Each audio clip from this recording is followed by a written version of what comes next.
All All right. right. Let's see if we can get it to work.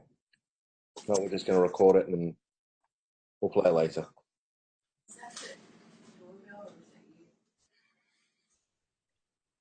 It's that.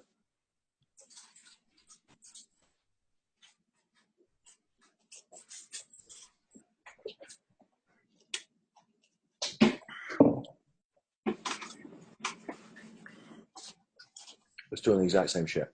All right. We'll just go ahead and it's recording anyway. So, gotta love technical difficulties. All right. So we're going to record this and You we'll play have an it. IT person there with you? What's that? You have an IT person there with you? You're looking at him. Oh, that's that, and there is the problem. Well, anyway, we're gonna roll this anyway, and we'll play it later. So, Randy, I really appreciate you joining us on the Drug and Alcohol Tony's Facebook Live show.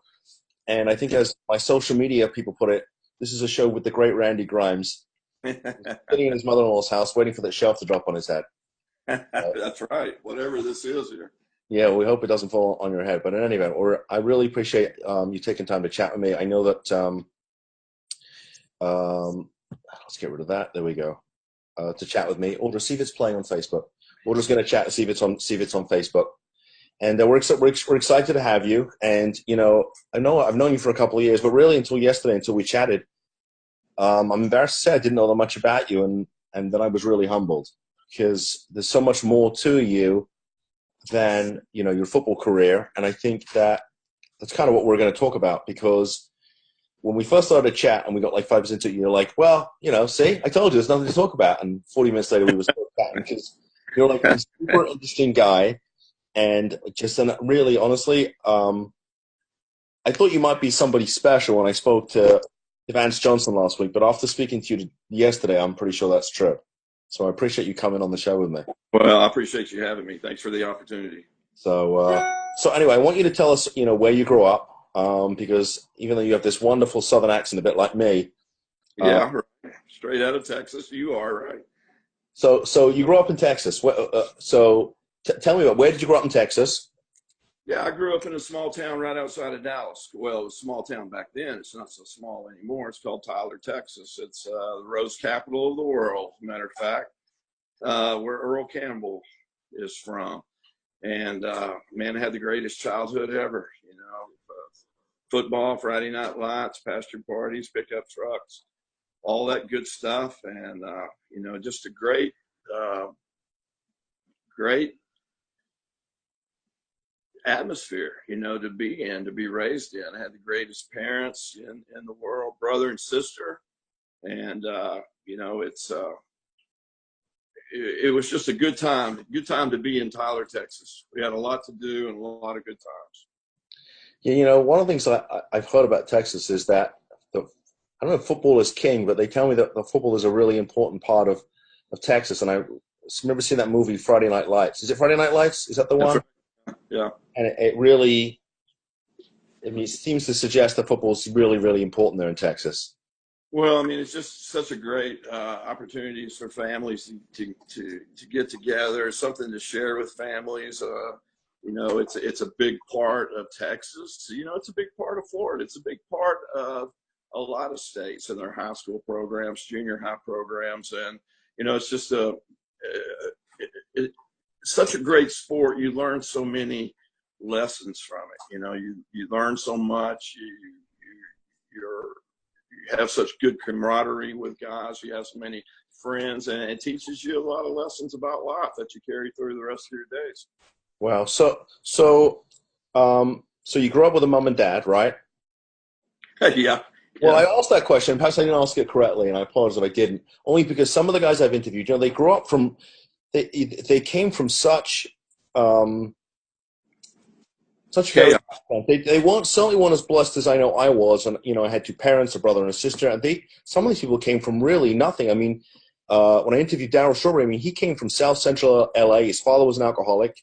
I mean, terrible upbringing, and even though he was a brilliant athlete, it sort of carried, he carried it around with him for so long. Right. So he dealt with it. I mean, Yeah, and mine wasn't anything like that. I had two great parents. I had parents that didn't drink at all. I was in church every Sunday.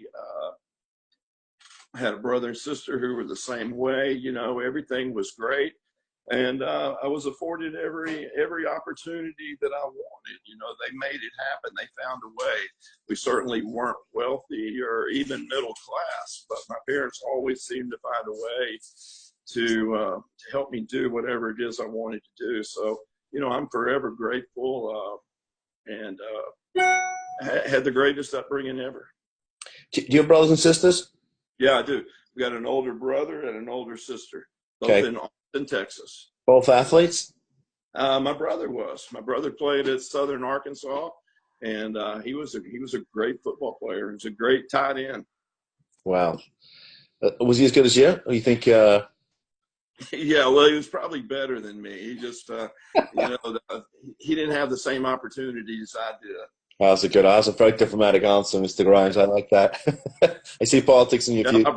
my brother's bigger and meaner than I am, so I'm careful what I say. All right. Well, okay. Maybe I'll stay away from your brother now. So when did you start playing football? I know you played in high school. How old were you? Yeah, you know, I've been playing football since I was fourth grade. You know, we started early. Every year we played. Yeah, I played junior high, played through high school.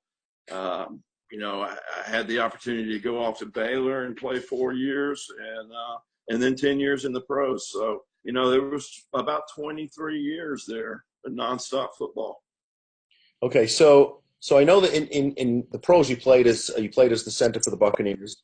Did you? What was And you said that right too. You said center. You didn't what say did I say? football. Yes. What did I say You yesterday? said center. You called me a half horse, half man. Oh, I called you. That's you know what you said that Three yesterday. I called you figures. half horse, half man. I'm like, how did I call him that? And I realized I called you centaur instead of a center. That's right. You know, And we I didn't have go this by. much fun. We didn't have this much fun yesterday. You know, this is much. You're funnier the second time around, Randy. Oh God, it's been a stressful day. This is the best relief yet.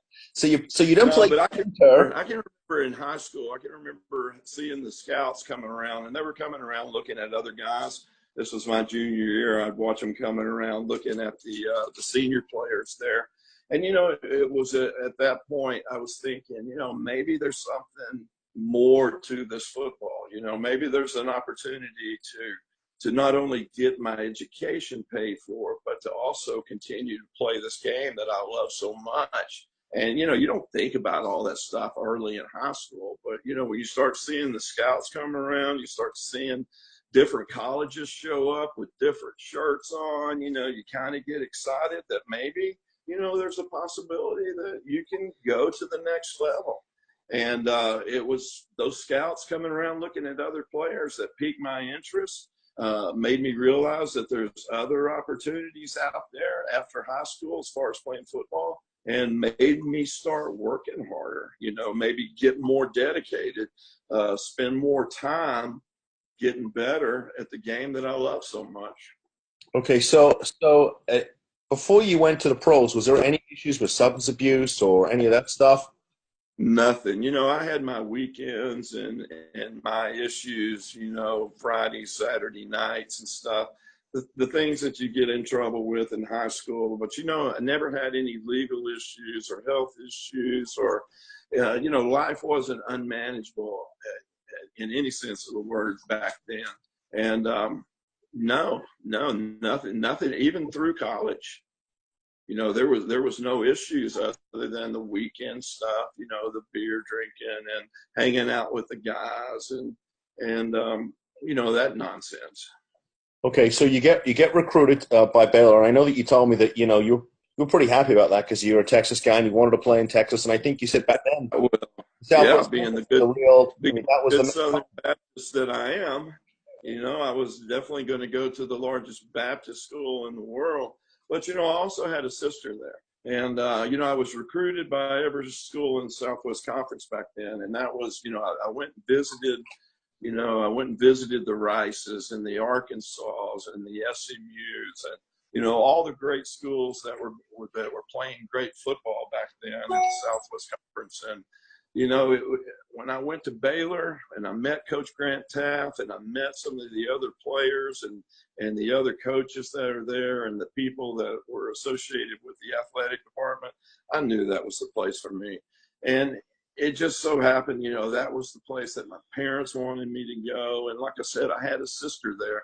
So the transition from high school to college was just that much easier having her there. So when did you actually start at Baylor? 1979. Okay, so Yeah. so you for the first year that were you the starting center that year? Not the first year. No, Okay. it took me a couple of years to break into the starting lineup there at Baylor. But I'll tell you what I did do the first day of my freshman year at Baylor is when I met my wife. School hadn't even started yet. It was our freshman year, and I met my wife at a mixer that they had before school even started. So, my destiny was pretty sealed from that point on. Well, so that's something that I didn't know from yesterday. Maybe I didn't make it know. That's pretty amazing. That's great. Yeah, we went out that night, and the rest is history. So was it love at first sight? I mean, It was for her. Yeah.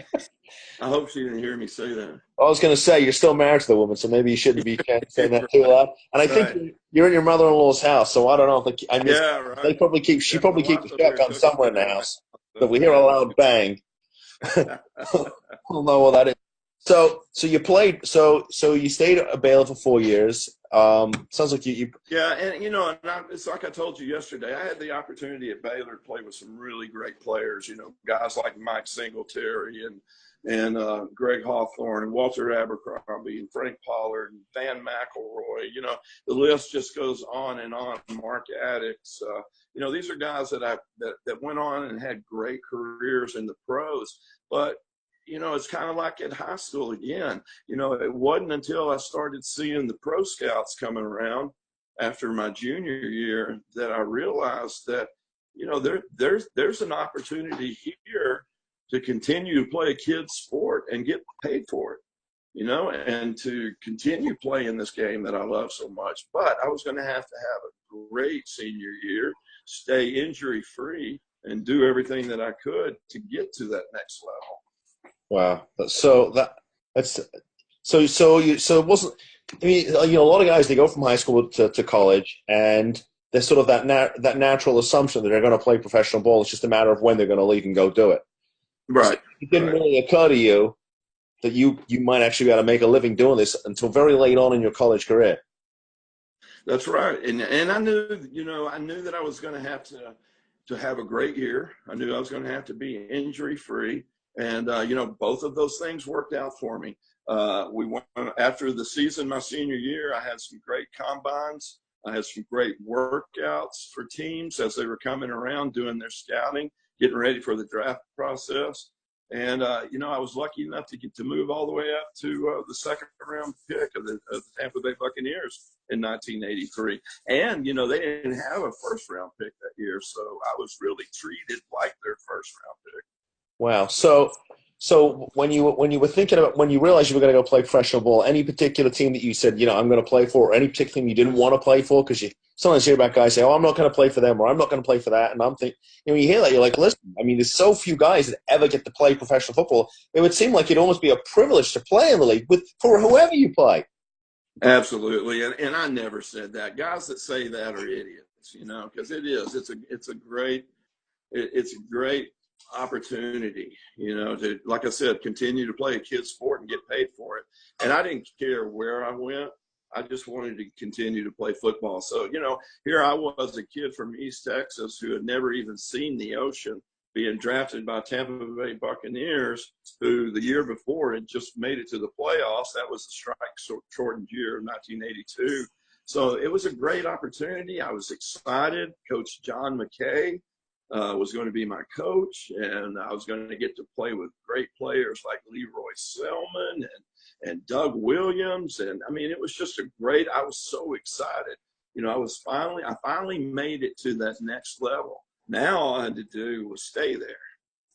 So tell us what the big difference is between say playing football at Baylor and football for the Buccaneers. I mean, what's just life like? I mean, what's the big difference? Well, it becomes a business real quick. That's the first thing. I mean, as soon as you arrive at the locker room, it's definitely a business. It's not a game anymore like it is in college. And the game changed so much on the field. I mean, guys were so much bigger, stronger, faster, smarter. It was such a detailed game in the pros. There's so many little nuances that you had to learn, not just about offense or defense, but about every play that you ran on offense and defense.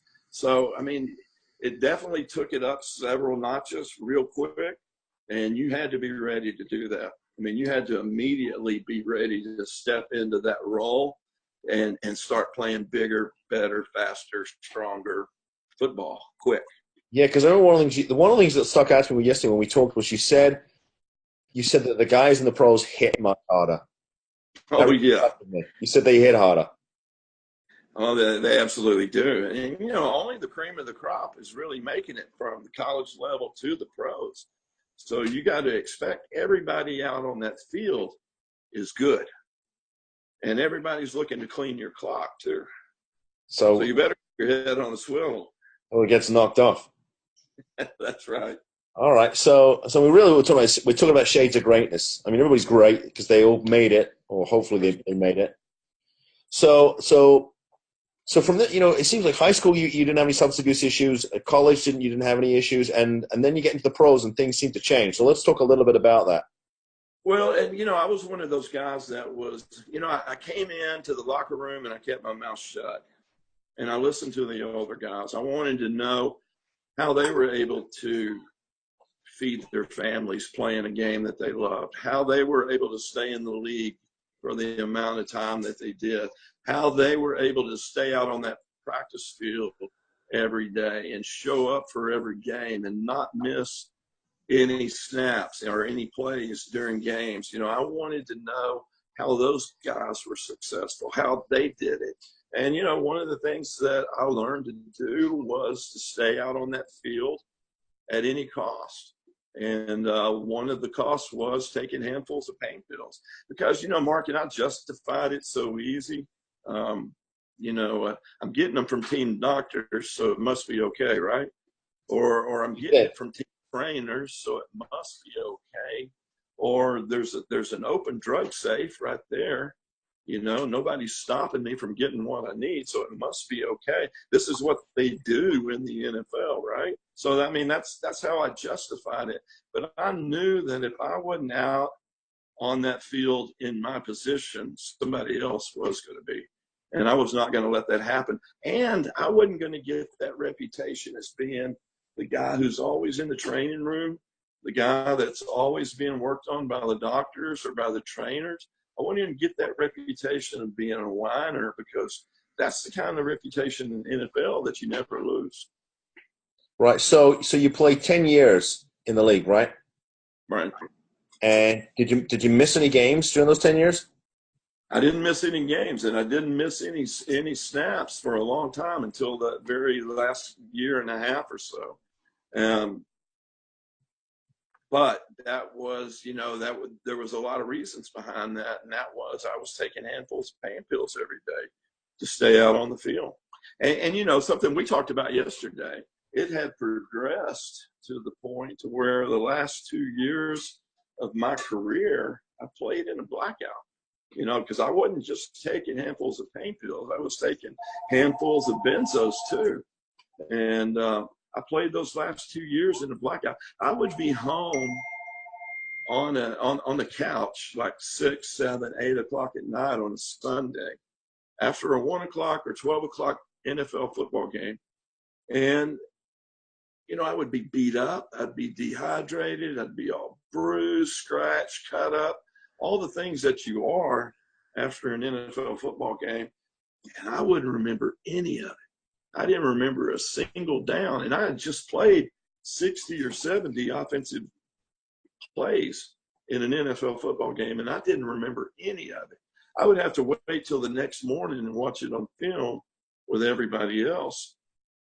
And I always played good enough to let the chaos go on for another week.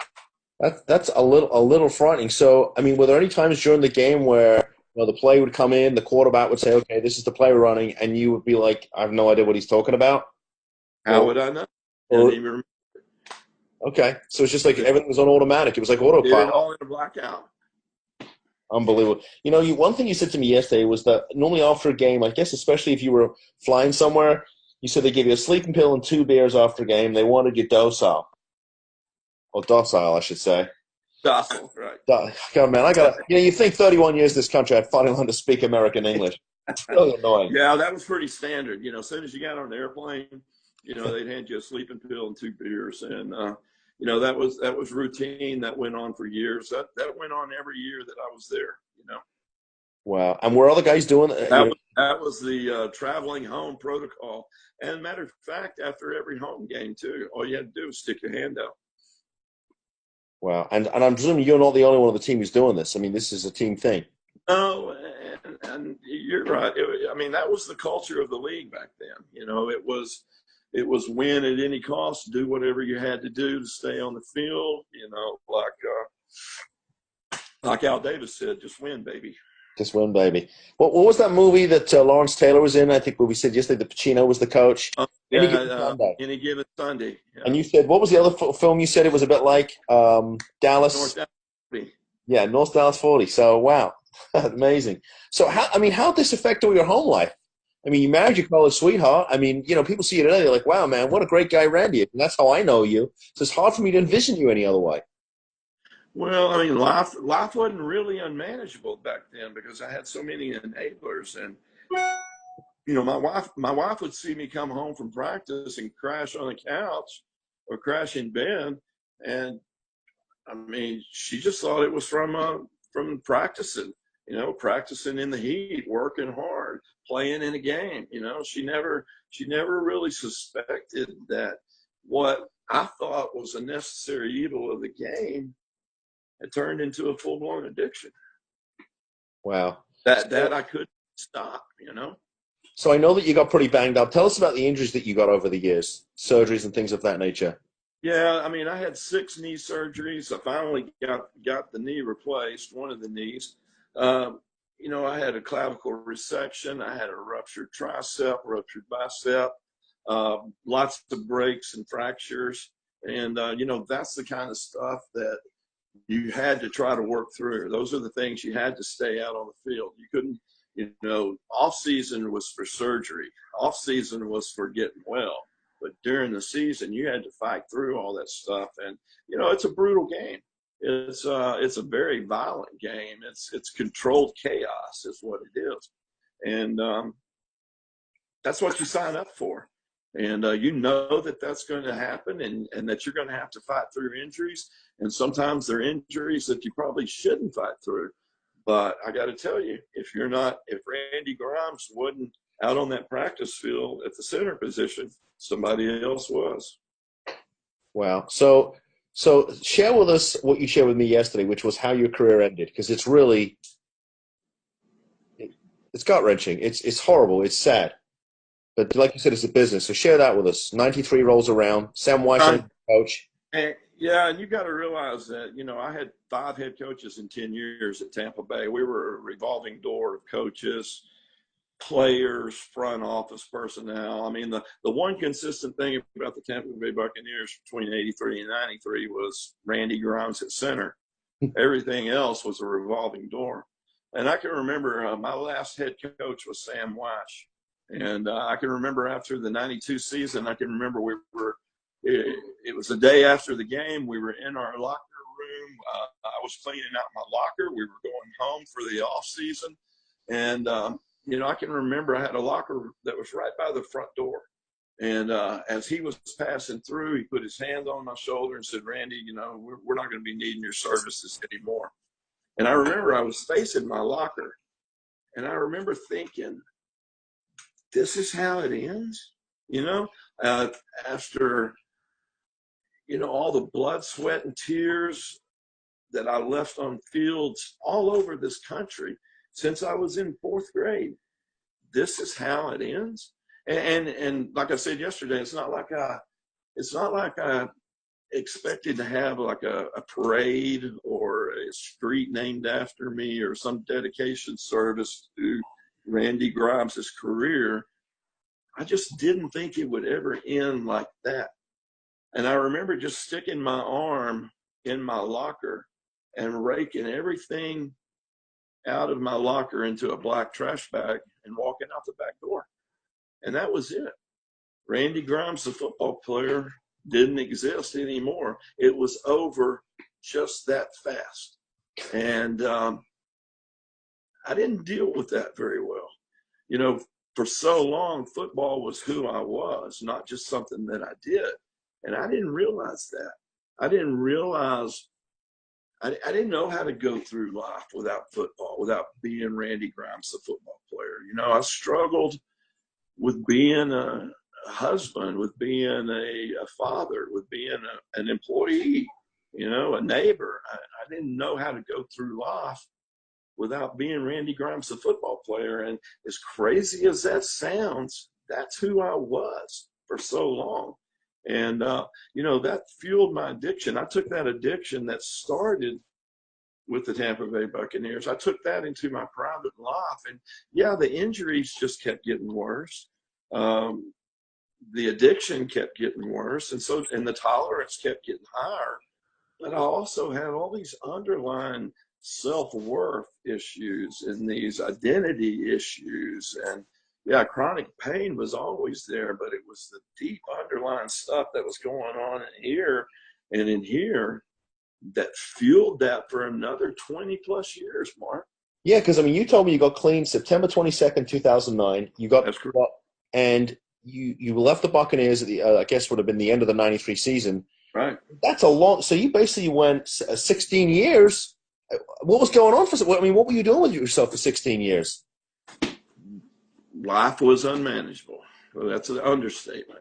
You know, I was getting good jobs and I was losing good jobs. You know, I was getting houses and losing houses. I was getting relationships and losing relationships. And I mean, that was the chaos that was my life for those 20 plus years. And I couldn't stop. You know, what's crazy about this is that no matter how many houses I lost or cars I lost or relationships, I mean, my daughter wouldn't even let me come around my first grandchild. I couldn't stop doing what I was doing. I mean, it had such a hold on me. And that's the chaos of addiction. You know, that's the craziness of it. And you know, I'm one of those guys that had to lose everything. So tell me, because I know you finally got to treatment September 22nd, 2009. So what was the catalyst that you finally said, listen, I got to deal with this. I got to get myself clean? Yeah, well, I mean, there were a lot of things. I was having a lot of seizures right there at the end. I mean, because not only were opiates a huge part of my addiction, but so were the benzodiazepines and Xanax. And seems like it was a disease about more, and I never had enough. And you know, I was having seizures left and right. It was the fact that my wife had finally set a boundary, and she left because she couldn't handle it anymore. She couldn't continue to sit by and watch me kill myself. I had a good friend named Tom McHale that I played with in Tampa. He passed away doing the exact same thing that I was doing, you know, self-medicating injuries that he got while he played for the Bucs. And one morning he just didn't wake up. So it was a combination of the perfect storm. Everything happening, you know, right before that September of 2009. And, you know, that my wife had reached out to an organization that was working with the NFL. And that's how I found the treatment center in West Palm Beach. And, you know, I was ready. I was finally ready to go deal with this thing. Okay, so you came down here for treatment, right, to Florida. Right. And I think you told me that, and I'm just looking at my notes, that you crawled out of the car into the treatment center. Well, I fell out of the car and then I crawled. No, I flew into Fort Lauderdale, like I said, on September 22nd, and I was picked up by this old beat up black town car.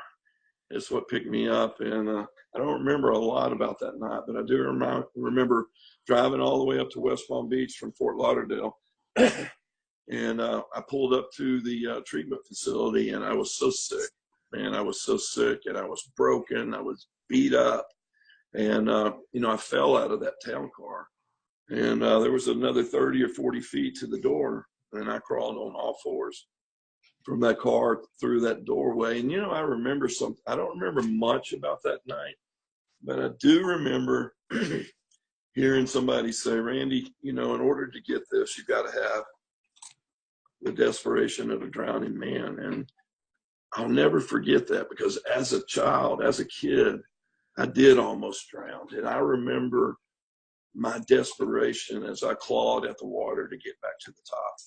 And so I knew that I was in for the fight of my life. Okay, so I think you said you spent 90 days in treatment, right? I did. So, I mean, during that process, Mark, it was exactly 2 weeks into the detox. I mean, they took it slow. They took it, they were real careful with me because I had had so many seizures. So they made the detox, they really extended it over a long period of time. But it was exactly 2 weeks into the process. It was at 8:45 on a Wednesday morning, and I'll never forget it. I was sitting at a picnic table out there. It was 15 minutes before the morning group started. I had already eaten breakfast, and I used to get up every morning and I would write. And I don't know why, but for some reason, getting up and writing down how I was feeling, what I was going through, it made me feel better. And this particular morning, I was sitting at a picnic table and I was sobbing uncontrollably. I couldn't stop crying. Exactly 2 weeks in, 8:45 in the morning on a Wednesday. I'll never forget it. And I can remember thinking, if this is what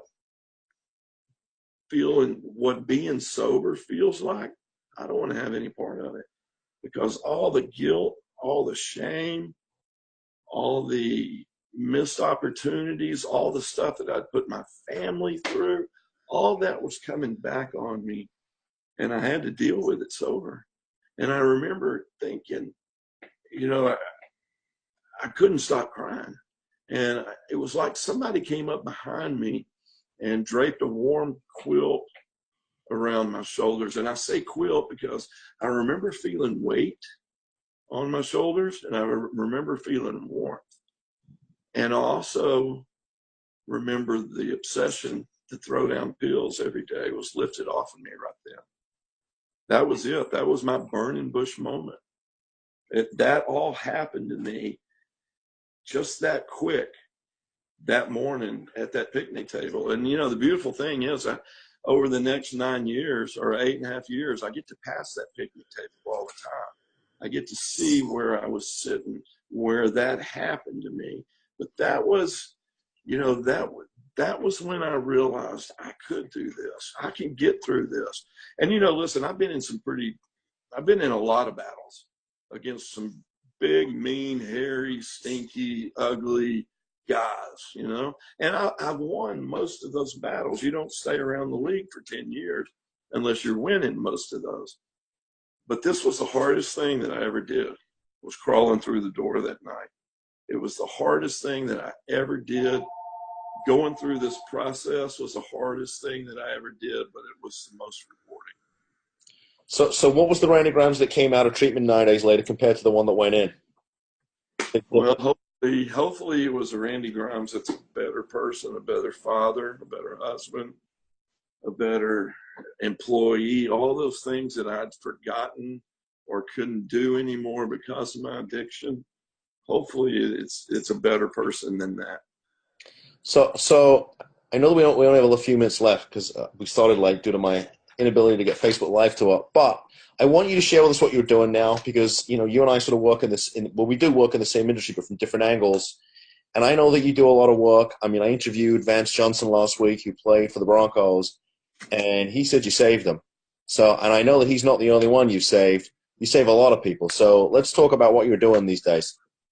Well, and one of the programs that I started, one of the things I did after 90 days in treatment, they told me to go to a halfway house. I did it. Listen, when I told you that I came in and I surrendered, I came in and I surrendered. And whatever they told me to do, I did it. One of the things was go to a halfway house after treatment, after that 90 days. I would also come back onto campus every day, even though I had been discharged and I wasn't admitted there anymore. I would come back on campus every day and just pick up cigarette butts. Anything that would keep me connected to the facility, because that facility was my safe place. Those people there were my safe people. And I needed them to hear my voice and see my eyes every day, because they were the people that were going to call me on my stuff.